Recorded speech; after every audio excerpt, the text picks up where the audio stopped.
हम जितने सुकून से अपने घर में सोते हैं, जो मर्जी वो काम करते हैं, कभी सोचा है यह आज़ादी किसके बदौलत है?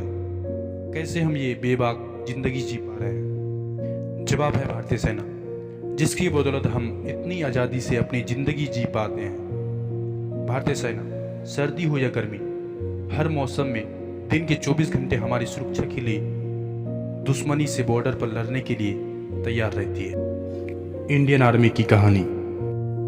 यूपी के एक छोटे से शहर में एक राकेश नाम का लड़का रहता था। राकेश का मन बचपन से ही देश सेवा करना था, इसलिए बड़े होकर राकेश ने फौजी में दाखिला लिया और एक अच्छा सिपाही बन गया। आर्मी ज्वाइनिंग करने के कुछ समय बाद राकेश ने शादी कर ली थी। शादी के बाद सिर्फ 2 महीने वह अपने पत्नी के साथ रहा और उसके बाद उसे फिर से सीमा पर लड़ने के लिए बुला लिया गया था। राकेश के जाने के बाद उसकी पत्नी को भी काफ़ी अकेलापन महसूस होता, लेकिन वह अपने पति की भावनाओं का और उनके फैसलों का सम्मान करते थे। शादी को बीते 2 साल हो चुके थे। अब राकेश की पत्नी मां बनने वाली थी, लेकिन गर्भवती होने के बाद भी राकेश की पत्नी को यह सारा समय अकेला ही रहना पड़ा, क्योंकि इस समय राकेश सीमा पर अपनी ड्यूटी में तैनात था। वक्त बीतता गया और 9 महीने बाद राकेश की पत्नी ने एक छोटी सी बच्ची को जन्म दिया। बच्चे के जन्म के बाद भी राकेश उस बच्ची को देखने के लिए नहीं आ पाया, क्योंकि उसे एक के बाद एक अलग अलग जगह पर भेजा जा रहा था। फौजी की जिंदगी ऐसी ही होती है। उनके पास ना तो परिवार के लिए समय होता है और ना ही परिवार को देख रेख के लिए, लेकिन उनके अंदर जितना अपने देश के प्रति प्रेम होता है, उतनी ही प्रेम अपनी परिवार के लिए भी होता है। राकेश की पत्नी ने अपनी छोटी सी बच्ची का नाम सोनी रखा था। जब सोनी 3 साल की हो गई, तब राकेश घर वापस आए। इस समय पहली बार राकेश ने सोनी को देखा। अपनी बच्ची को सामने देखकर उसकी आंखों से आंसू निकल आए थे। उन्होंने अपनी बच्ची को बहुत सारा प्यार किया और अपनी छुट्टी का समय अपनी बच्ची के साथ खेलने में बिताए। उस समय तक राकेश अपनी पत्नी और बच्चे के साथ ही रहे, लेकिन जब भी उन्हें बुलाया जाता तो उन्हें जाना पड़ता था। देखते ही देखते कुछ साल ऐसे ही बीत गए। अब सोनी 8 साल की हो चुकी थी। राकेश ज़्यादा से ज़्यादा समय बाहर ही रहते थे और सिर्फ त्योहारों या बेहद महत्वपूर्ण कार्यों में अपने परिवार से मिलने आ पाते थे। सोनी का पूरा समय अपनी माता के साथ ही बीतता था। बचपन से ही पिता को अपने पास में देखकर वो अपने पिता को बहुत ज़्यादा मिस करती थी। वहीं पिता भी अपनी बच्ची को देखने के लिए अक्सर फ्री टाइम में वीडियो कॉल करते थे। हर साल की तरह इस बार भी राकेश त्योहारों में घर आने वाला था। 10 दिनों के बाद होली थी। सोनी बहुत ज़्यादा खुश थी, क्योंकि उसके पिता त्योहारों पर घर आने वाले थे और वो अपने साथ ढेर सारे खिलौने व चॉकलेट लाने वाले थे। अपने पिताजी के इंतजार में सोनी बार बार अपनी माता से पूछती कि माँ, पिताजी कब घर आएंगे? तो उसकी माँ कहती कि बेटा, होली के आने में अभी 10 दिन बाकी है। पापा आएंगे और ढेर सारे खिलौने तुम्हारे लिए लेकर आएंगे। लेकिन बच्चे का मन कहाँ मानने वाला था। सोनी ने अपनी माँ से कहा कि पिताजी को फ़ोन कीजिए, उनसे कहिए कि जल्दी से घर वापस आ जाए और मेरे लिए ढेर सारे रंग और चॉकलेट लाना बिल्कुल ना भूले। काफ़ी जिद करने के कारण सोनी की माँ राकेश को फ़ोन लगाती है और उनसे कहती है कि आपकी बेटी आपसे मिलने की जिद कर रही है, तो जल्दी आने की कोशिश कीजिएगा। बेटी की नटखट बातों को सुनकर राकेश कहता है कि मुझे मेरी बेटी से मेरी बात करवाओ। बाप बेटी काफ़ी देर तक एक दूसरे से बात करते हैं और फिर फ़ोन रख देते हैं। अपनी बेटी की ख्वाहिश को पूरा करने के लिए राकेश कर्नल के पास 3 दिन बाद से होली तक छुट्टी लेने की ले जाता है। कर्नल से अनुमति पाने के बाद राकेश वापस अपनी ड्यूटी पर जाता है, पर अचानक उसके पास बमबारी होने लगती है। एक बम सीधा वहां जाकर गिरता है जहां राकेश खड़ा होता है, जिसके कारण राकेश के शरीर पर भी बम के छींटे पड़ जाते हैं, जिससे राकेश के हाथ और पैर पर काफ़ी चोट लग जाती है। बम का असर पूरे शरीर में फैलने से रोकने के लिए और राकेश की जान बचाने के लिए डॉक्टर्स को मौके पर ही राकेश का हाथ काटना पड़ता है। अपने इन हालतों को देखकर राकेश को बहुत बुरा लगता है। वह सोचता है कि अब वह सोनी के साथ होली कैसे मनाएगा।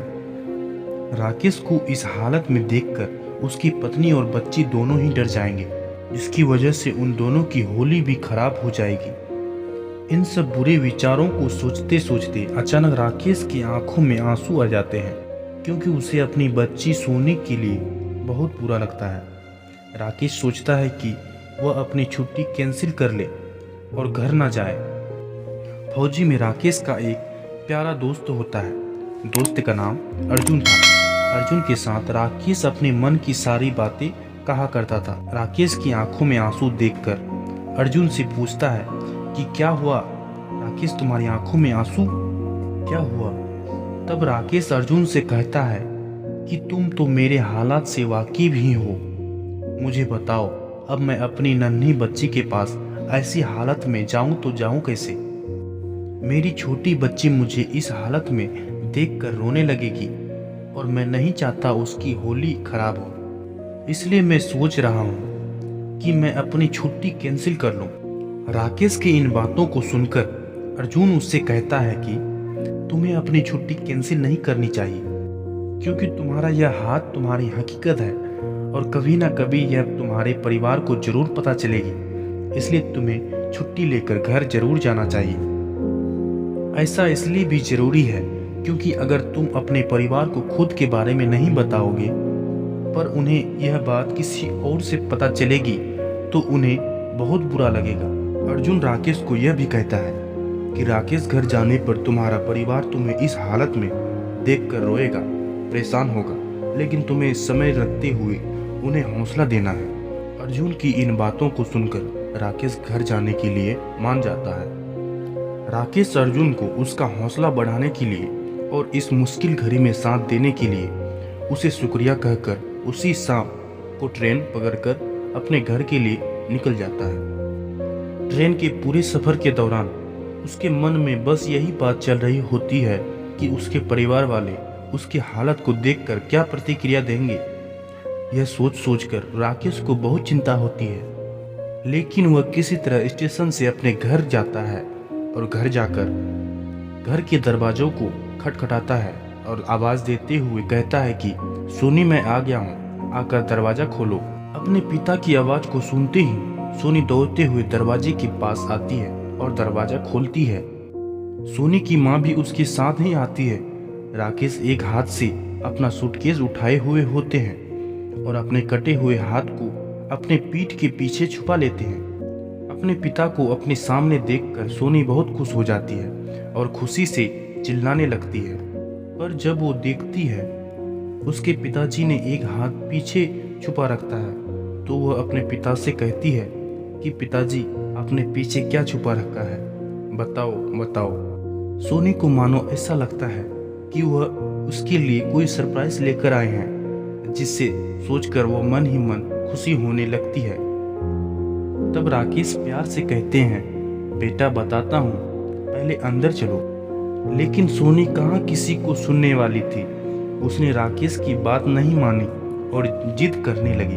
अपनी बेटी को इस तरह जिद करते हुए देखकर सोनी की माँ ने भी राकेश से कहा कि अब दिखा दीजिए ना, क्या छुपा कर रखे हैं आप इसके लिए। लेकिन राकेश अपने उदास मन से सोनी की माँ से कहता है कि राधिका, इसे अंदर लेकर चलो, उसके बाद मैं बताता हूँ कि क्या बात है।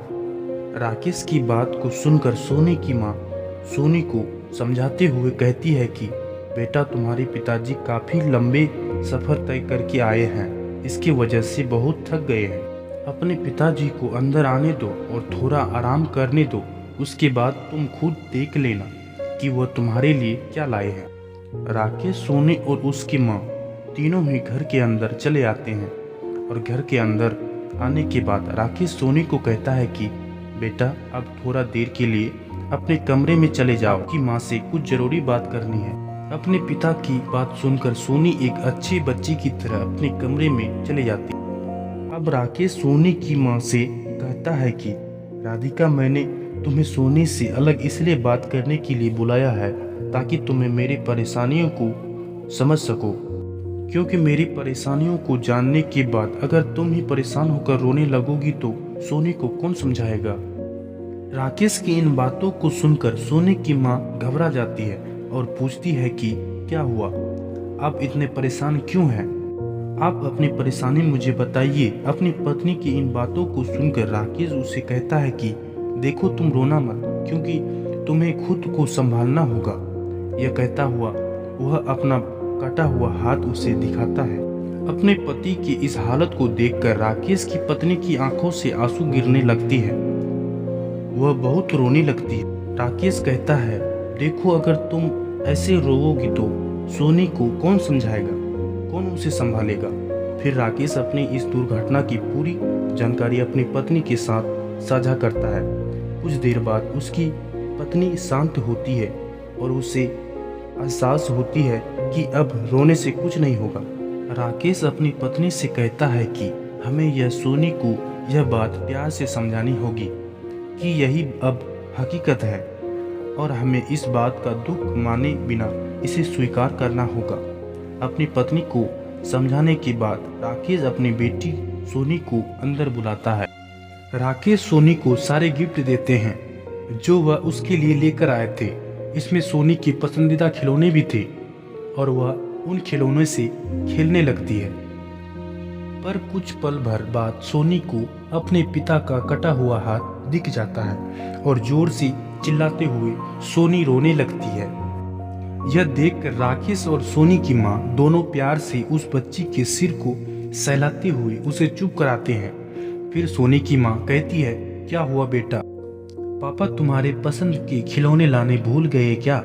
सोनी रोते रोते कहती है पापा का हाथ। राकेश मुस्कुराते हैं और सोनी को समझाती है बेटा बॉर्डर में ऐसे हादसे होते रहते हैं। हम फौजी हैं और हमारा जीना और मरना सभी भारत माता के लिए ही है।